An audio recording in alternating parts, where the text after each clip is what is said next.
All right, so my name's Tariq. I work in Bristol in the UK, and I've been in Huawei for about 5 years.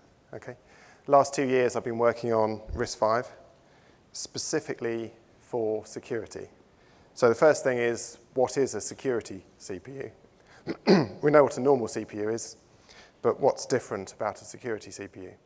First thing is it defends against hardware attacks. So somebody trying to physically change the behavior of the CPU so that it doesn't behave correctly. Secondly, it defends against software attacks. So code reuse attacks, for example, where people try to take advantage of the code that's already in the system and reuse it to run their own programs.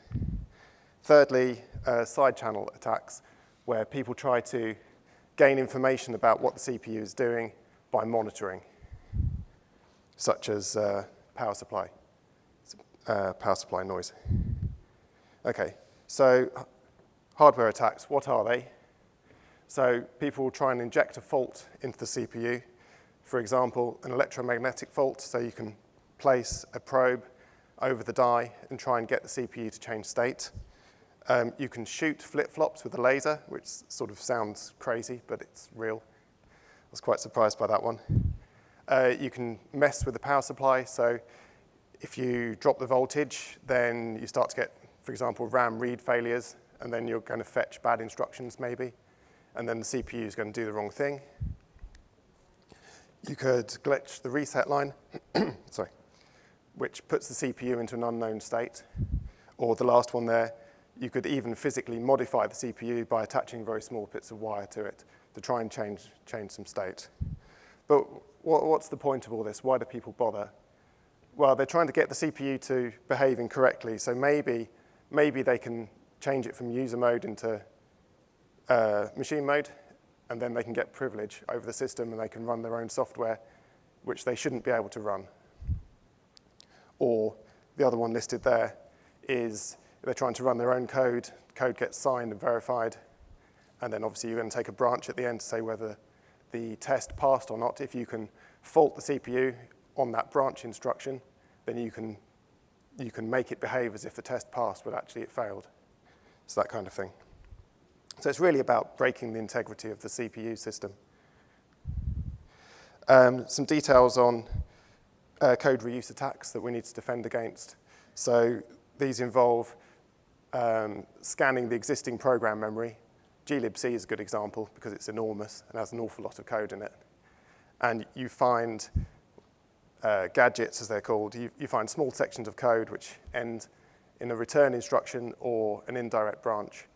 And you corrupt the stack and use that to overwrite the return address. And then as soon as you've done that, you can jump to arbitrary bits of code, execute a few instructions, get to the return instruction, which will then jump you onto your next bit of code because you're controlling the return instruction. So real attacks happens all the time. Malware in Windows is typically done this way, I believe. So a security CPU needs some kind of control flow integrity scheme to defend against this kind of thing. So we know that the software which is running is supposed to be running. Okay, so side channels. So this is power dissipation. This is a slide I just got off the internet, but it shows the problem. So the CPU is running decryption. So say you're running your cable stream, cable TV. You're going to run the decryption key to make sure things are right. The power supply rises because the CPU is working hard. And in this particular example, if a bit of the encryption key is a 1, then the software does a square and a multiply. If it's a 0, it just does a square. So you can literally just read the encryption key off the power trace. These days, the software is much more clever and wouldn't make such foolish choices as to do such different actions for bits of 1 and 0. But the information is still there. And what we're trying to do is hide the information so that people can't extract it so easily. So standard solutions. So if you buy something off the shelf from a company who I won't name, then they would suggest that you have 2 copies of the CPU. So if one copy of the CPU has had a fault injected, then the second copy of the CPU should behave differently because that didn't get a fault at the same time, and then you can compare the outputs from the two. And if they're different, then you can kill the system. And I think standard solutions either involve running both of them together or maybe at a fixed delay. Okay? But so running 2 copies of the core in lockstep. But then it's not a wonderful solution. So the example I said earlier about moving the CPU from user mode into machine mode. So in core number 1, the attacker has managed to identify where that one flip-flop is, and all he has to do is inject a fault into that one flip-flop. You have 2 copies of the core. If he knows where that flip-flop is in the first copy of the core, he's probably found it in the second copy as well. And so he can inject a fault into both places. This is all very difficult to do, but it's real and it does happen. And so once one copy of the core has been broken, it's not inconceivable to break the second copy of the core. In fact, compared to breaking the first copy, it's not that difficult. Also, for the power supply trace I showed you before, if you're running all the code twice, then you've now doubled all the peaks. So the power supply trace is now twice as easy to read as it was before. So it's still better than a single copy of the core because if only one copy has had a fault injected, then you should detect it. But it's not so good. So what I was trying to do was find a better solution to detecting faults in the CPU. So here's a list of requirements that we came up with for the purposes of the slide after we'd finished the project anyway. First thing, we want to check the CPU execution is correct after every instruction. With the lockstep model, you're waiting for CPU outputs to be different, and that could take a long time. Whereas what we're trying to do is reduce the attack window, as it's called, which is the time between the attack working and being detected, to be as small as possible, because in that time, the attacker could be doing something useful. So we don't want to wait for a core output to be different. We want to know as quickly as we possibly can. So that's number 1. Number 2, different execution model. So we don't want to do exactly the same job twice, because A, it's easier for the attacker to break, B, it doubles the power analysis, peaks and troughs in the waveform. So we want to do something differently. So for example, if we have a core which has run a divide instruction, variable latency, usual thing, A divided by B, 2 results, D, and then remainder R, then maybe the checker core doesn't need to spend n cycles running the divide itself. It could just work backwards from the result, from the main core, and check that it was correct. So we reverse the calculation. The 2 cores, or the main core and the checker, don't have to both do the same thing. In fact, it's better if they're different. So if the cores are different, it gives a different attack surface, which basically means that the attacker has to do something different to break the checker core. And also a different power profile as well. And then the final point, duplicating the entire core, that's expensive, especially if the core has caches. It's a lot of area. So do we really need an execution checking core to be full size? I don't think we do. And one example there is the MPU, so the physical memory protection, CSRs. They form a large proportion of the area of our core. Do we really need 2 copies of them? We don't really think so. So those are requirements listed in a nice way to fit on the slide. So then why have we gone to RISC-V? Well, what we've done is we've built something I call the ShadowCore, which is not a full implementation of a core. And it's something we can't build with a licensed architecture for that exact reason. It's not a whole core. So RISC-V gives us the freedom to implement what we need to, which is just an execution checker and nothing else. So in this case, so the ShadowCore monitors the main core. So the main core returns completed instructions into the ShadowCore. The ShadowCore then re-executes the instructions and checks the result. Checks it gets the same result as the main core had. So for example, the M mode flip-flop in the main core is implemented in a specific way. It would just be one bit in a flip-flop, probably. ShadowCore will implement it differently, so that even if the attacker manages to identify a single flip-flop in the ShadowCore, he won't attack it in the same way. It's very important for it to be different.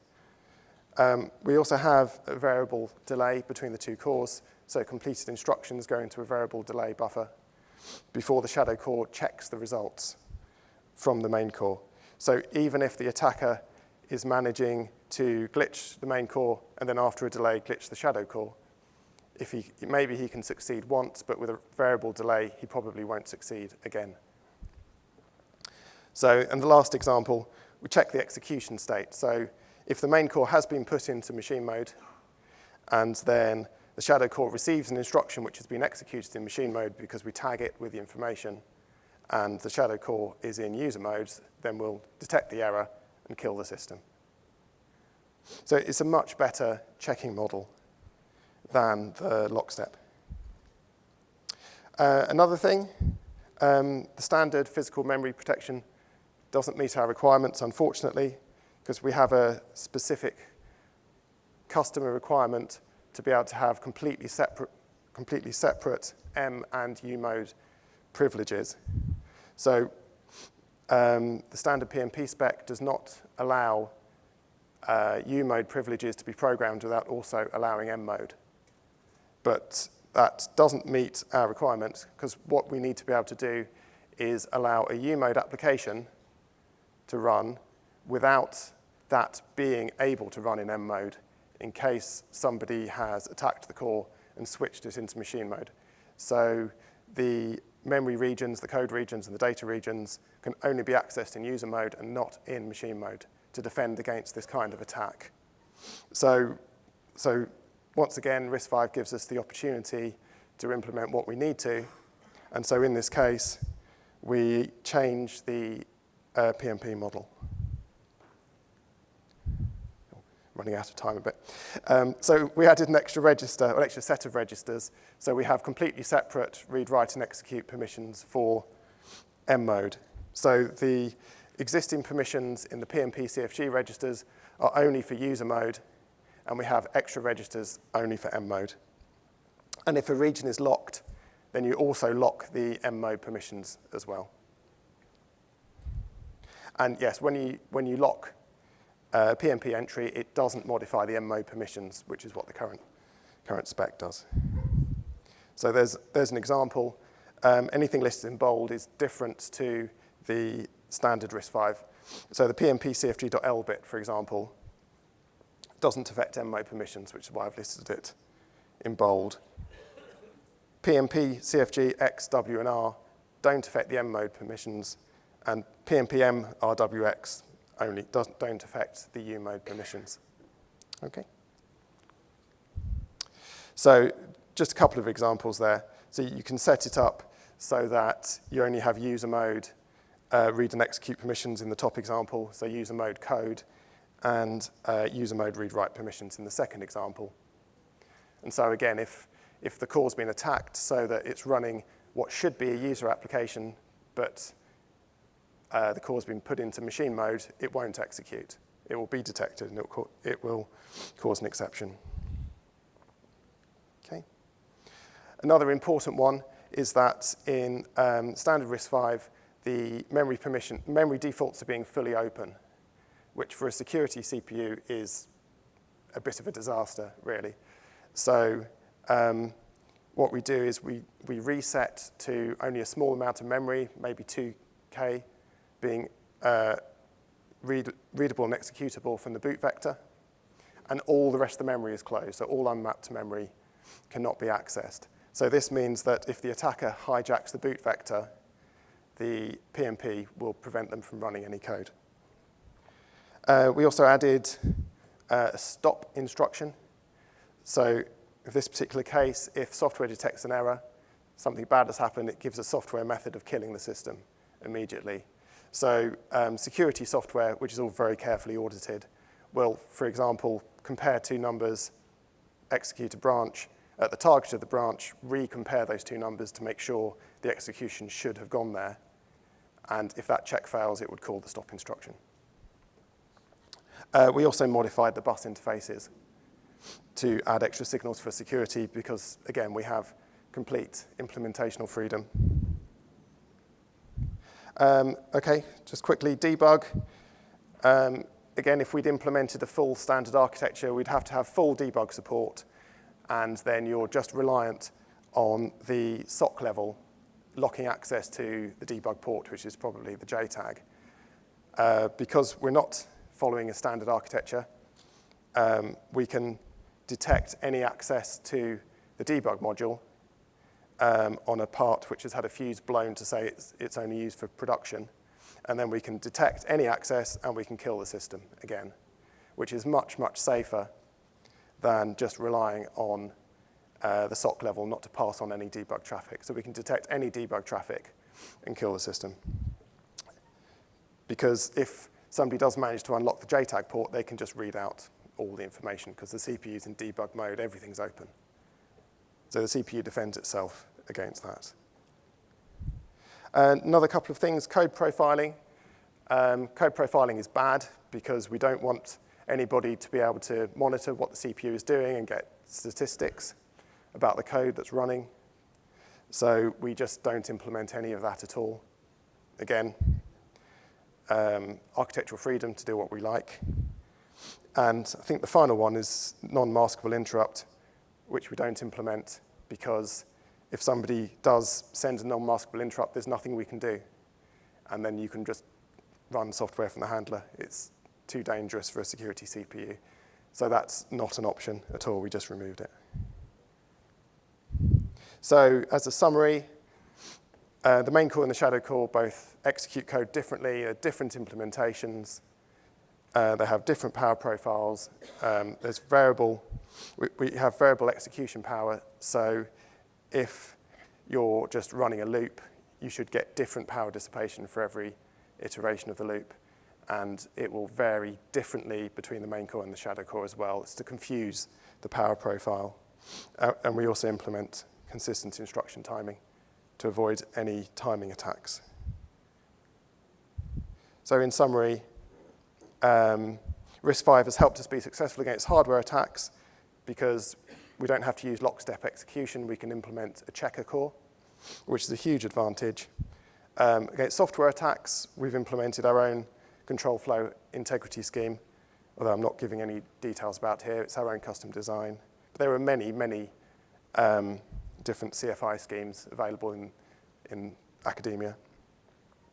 And resistance against power analysis attacks by having different power dissipation between the two cores. I think that's it. Okay. I've got a minute and a half. Any questions? Thanks. Okay. Hi. Usually we have such architectures where you have a shadow core and a driver core. The shadow core determines the performance. Like that won't be able to keep up with the bigger core. So how do you get around that? I know templates. Maybe you answer that. It's not quite a normal core. I can't answer it. I can't answer that question fully, really, but it always keeps up. Or the one example I gave there was the divider. So the divide will take multiple instructions on the main core, multiple cycles, variable latency. But then on the shadow core, I just do a one-cycle check to multiply back up the result. That's an example. But it's designed so that it never falls behind. So, okay, I think we're done. Okay. Oh, hi. Variable delay of the shadow core, is it pseudo-random or it's decided, the delay is decided to be that, for example, attack as well? Sorry, I couldn't quite hear. The shadow core calculation is delayed by the variable delay. Yeah. How the delay is determined? Pseudo-random, as you said. Could be part of the attack, to just force some specific time, so they would be the delayed expected time? That would, in theory, be possible, yes. If you could find the exact net of the design to force, you could force it to be fixed delay, yeah. But it's sort of degrees of defense against attacks, because that's one difficult attack, and then the next difficult attack is to synchronize an attack between the two with a fixed delay. So you can never really win in security. It's just trying to stay ahead of the attacker, really. So, okay, thanks.